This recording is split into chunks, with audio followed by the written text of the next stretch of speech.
Hello, a very warm welcome back to the studio with us. Today we will be looking at the subject of keys to sustainable relationships.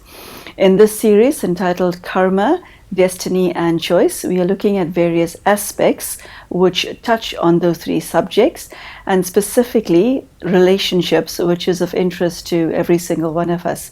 Sister Denise, hello and welcome. Hello, Magala. Thank you. So, key to sustaining healthy relationships. I think it's the goal of every single individual to have good relationships, happy relationships, successful ones. Instead, we live in a world where relationships fraught with tension, disaster, trauma, unhappiness, disrespect, violence has become the norm. If that is your reality, how does one make the transition from a state where all your relationships are in turmoil to a position of fulfillment in your interactions with others? You want to go from hell to heaven in 5 minutes flat. That would be nice. But it's not realistic. I think that you're putting to me two really opposite ends of the spectrum. And when we want to go from somewhere so far to the left to somewhere else so far to the right, obviously it's going to be a long road. But I think that we might want to take a look at, okay, a relationship which is not catastrophic, but a relationship which has some problems, and how to move away. Or my thought in this episode was to enable a relationship to persist, because the thing is, relationships break down very often over quite trivial things, and I think that there are many things we can do for that. If a relationship is really catastrophic, then there's a huge amount of work, and it takes a lot of will on the part of all the people involved to put it right. I think one very important key is that while a relationship, especially a romantic relationship, may start on a high, don't expect it's going to stay like that. It's been said to be a trick of nature to make people fall in love, go into ecstasy, and expect to live at that intensity ever after. And no, this is a peak point. What I think we're looking for is a relationship with other people very closely, like at home you want to share your life with someone. You will have some adults, you will have some children, some older people, and all of these people need to follow certain principles of good relationship, which do ensure that the community, however small it is, a nuclear family all the way to an extended family, for that to work, certain principles need to be put in place. First of all, the principles are of responsibilities and privileges. If the responsibilities are identified, agreed to, and fulfilled, that takes care of a great deal of problems in a relationship. If you have expectations of the other one, that also needs to be agreed upon and negotiated, because very often people have unspoken, unrealistic relationships. And at least if they're spoken, the other person has an opportunity to give you feedback, to say whether they are able to fulfill those expectations or to what extent, or if it's so unrealistic that you might as well not even try and have that expectation. Because if it's never spoken, if it's never negotiated, you'll always be in trouble, you know?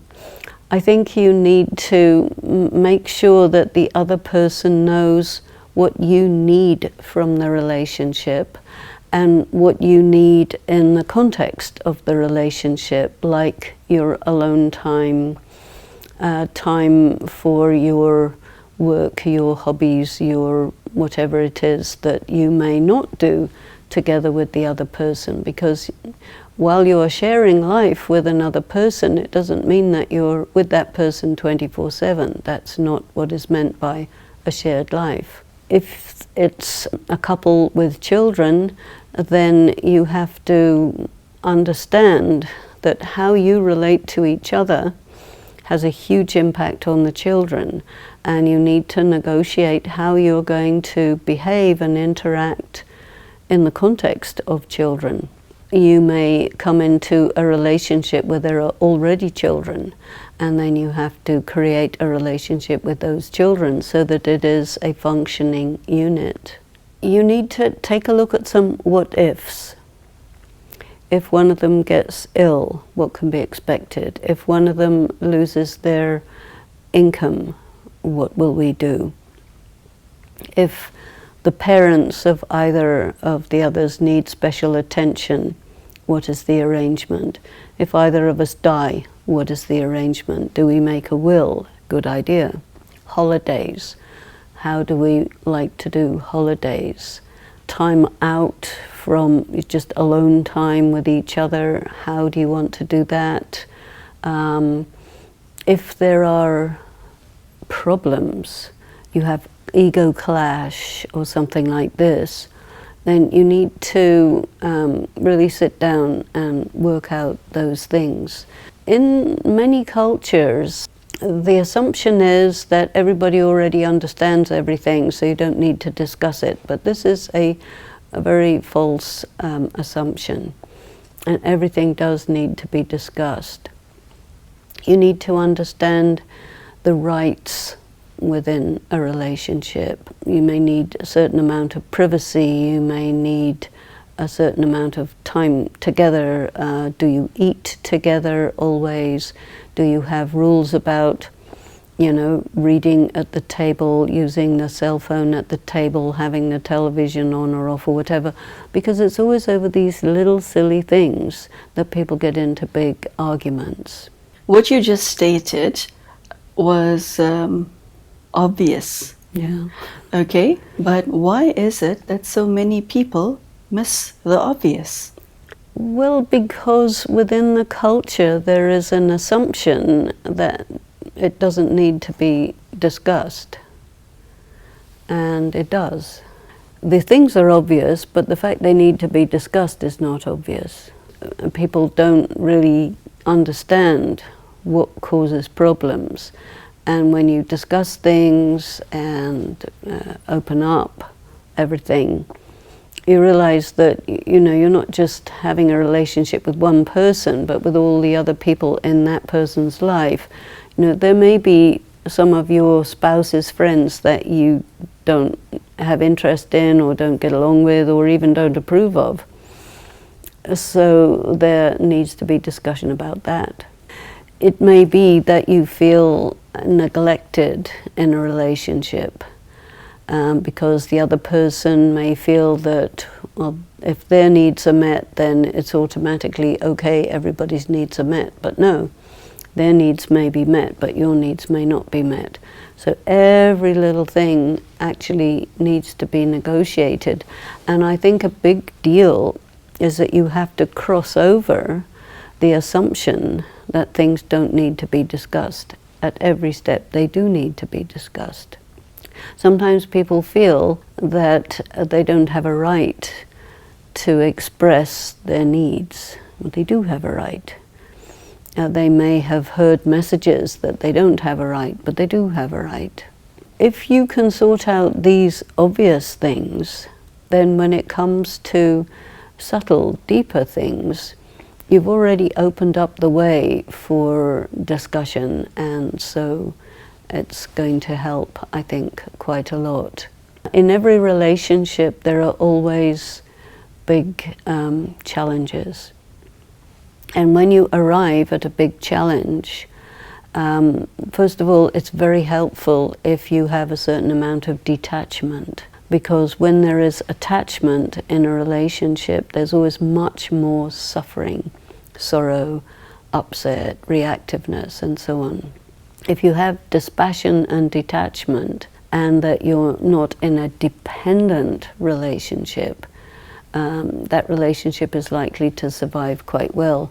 But it's good to know if you're getting dependent. Many relationships are dependent, especially when there's a karmic account involved. We were talking in another episode about this magnetic force that brings people together.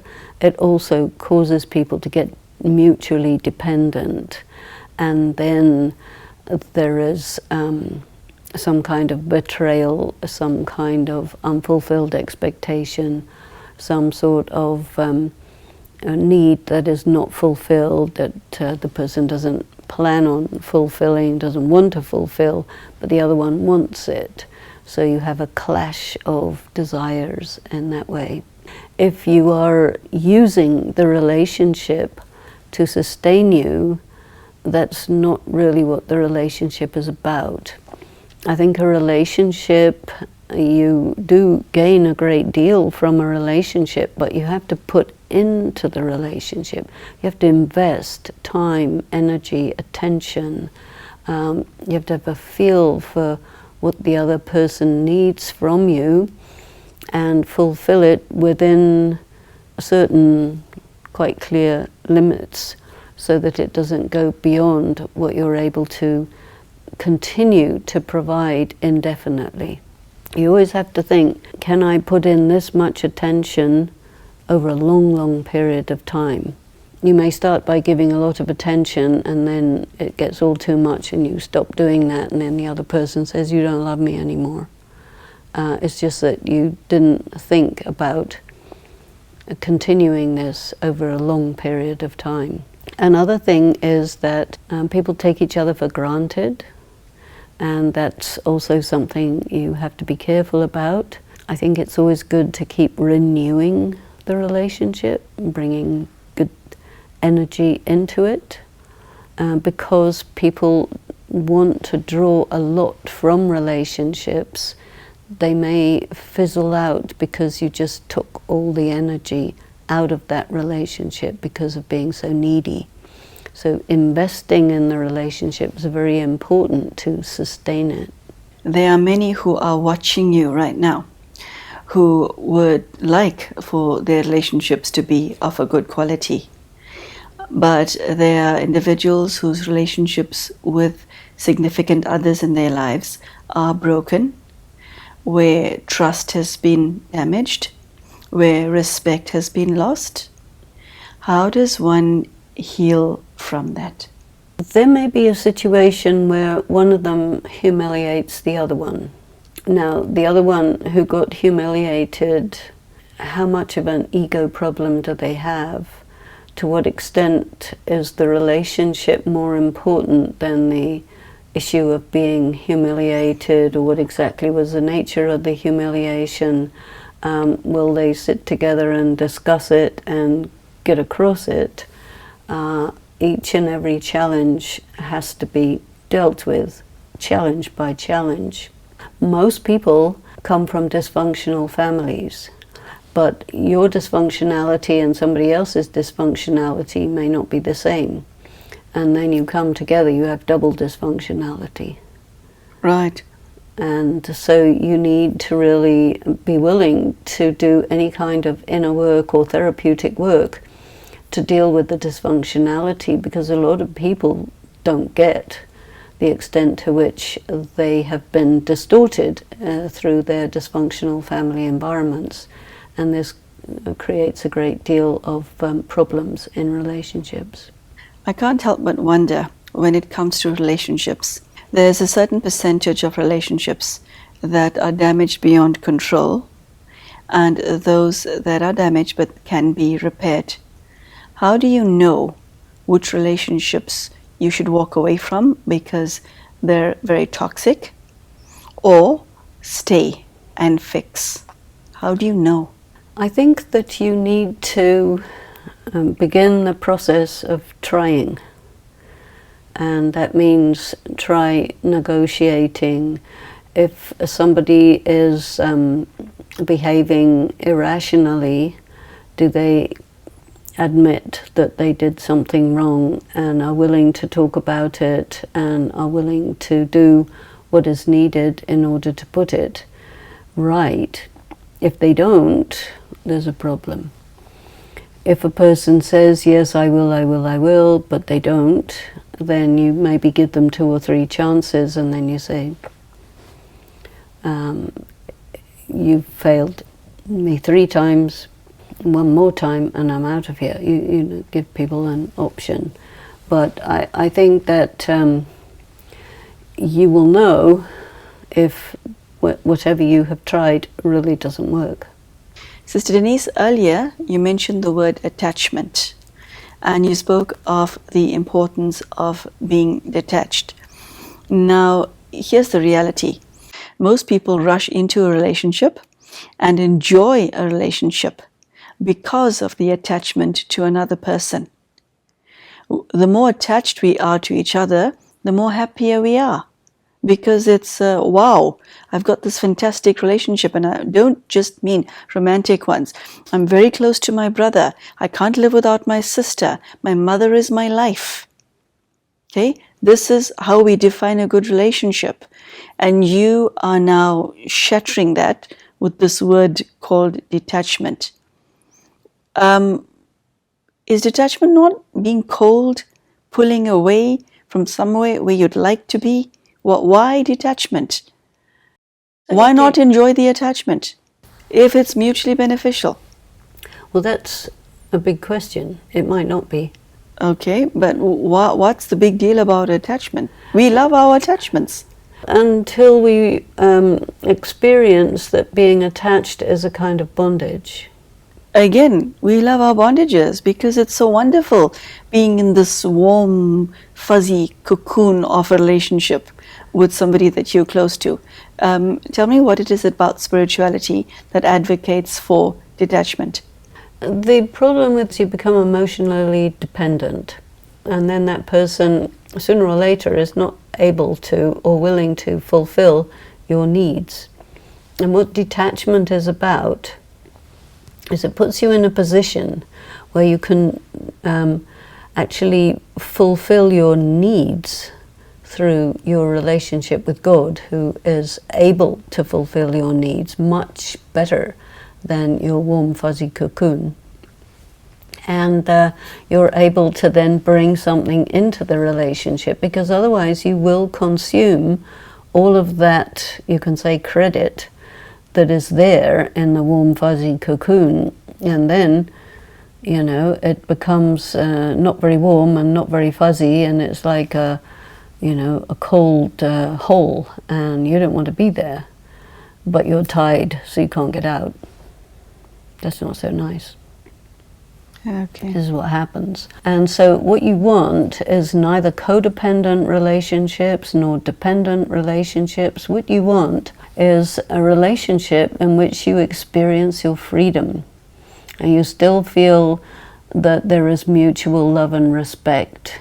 You still feel that that person is always going to be there for you, but they don't have you on a tight leash, You have your freedom to be who you are and go where you want, and you are trusted, and there's not this atmosphere of doubt and control and this and that. You don't want to be in a prison. And this is what is said for codependent relationships, is codependents don't have relationships, they take hostages. Sister Denise, from a spiritual perspective, how do you relate to God, and how do you relate to human beings in terms of relationships? The thing about relationship is that it's something where there's an exchange, and the relationship is sustainable when the exchange is equal or equitable. That means I give to you, you give to me, I give to you, you give to me. I take from you, you take from me, I take from you, you take from me. Pretty soon it's empty. Where do you get the source of that energy that you can use to bring into the relationship? Because if you use the relationship to sustain yourself, the relationship will not survive because it'll be starved. A relationship is like a growing thing, a garden, whatever, but you have to invest in it. And if you don't invest in it, it will fall apart. So because you don't have that much strength, nobody does. You need a source of strength which is going to enable you to bring that energy into the relationship. It is said in the practice of Raj Yoga of Brahma Kumaris that in all your relationships, try to put God in between you and the other person. That applies to all the relationships, which means that you're sort of positioning God in such a way that your relationship with them is non-dependent, because you're actually fulfilling your needs from God. And then you're able to enjoy the relationship because you don't have expectations. When you have expectations, sooner or later they don't get fulfilled, and then you feel deprived, and then you react, you see. Because the problem is, people are empty and they look at each other to fill that empty space, and that is a negative karma. So you get into karmic debt when you do that. If you can fill all your emptiness from God, that's what God is proposing to us. I am the ocean of whatever you need. Fill yourself from me, and then enjoy your relationships, because they will not be able to fill you. And because people are convinced that the relationships are for sustaining them, that they don't get this point. Okay, unfortunately, we have run out of time today. Any last words of wisdom for our audience? I think that it's very important to have a few people, a good handful of people in your life that you feel, okay, these people, I will put in the time and energy, I will sustain the relationship, and then you end up with something very rich. It can be your spouse, it can be a friend, it can be a teacher, it can be various relationships, but you cannot do to that extent with many, because you have only so much time and energy. But really, a life is very rich if you have a few people who are so worth it for you to put in your time and energy to sustaining the relationship, because any relationship has to be cultivated, otherwise it will die. And so we need to see how important our relationships are, and that we continue to feed those relationships. You know, it's like a fire. It keeps burning and then it needs new logs. Any relationship needs to be cultivated, otherwise it will die. That line also applies to one's relationship with God. Well, God is always there for you, but if you don't cultivate that relationship with God, then something will happen to it because you haven't done your side. So from your side, it will die. From God's side, God is always there. Okay, good to know. Thank you. Thank you. So there you go. If you have had questions about how to sustain your relationships, or if you have been guilty of neglecting some of your important relationships, or if there is some negativity, etc., in any of your connections with other people, I do hope that this episode has answered some of your questions. Thank you, Sister Denise. That has been quite enlightening. And thank you at home for joining us. We hope to see you again for the next episode. Take care and goodbye.